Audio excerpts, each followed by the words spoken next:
ஐயா முருகப்பெருமானே, முருகப்பெருமானே எப்படி வருது? ஓராறு முகமாட ஈராறு கரங்களாடு ஓங்கி வரு வேளாடு.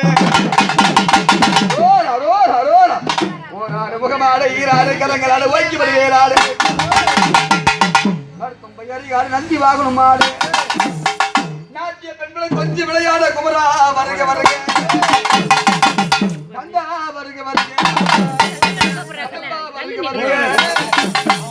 ஐயா வருக வருக மலைவீதி அம்மனுக்கு பொறுமணியா வேலவாடி போது வருக. அப்படி மூன்றாவது கடலாக வலிக்க வேண்டியது ஐயா முருகப்பன் வராரு. அந்த முருகப்பன் காலில் கெட்டை கட்டி கையில் வேலையேந்தி திருநீர் அந்த முருகப்பன் ஐயா அரகரா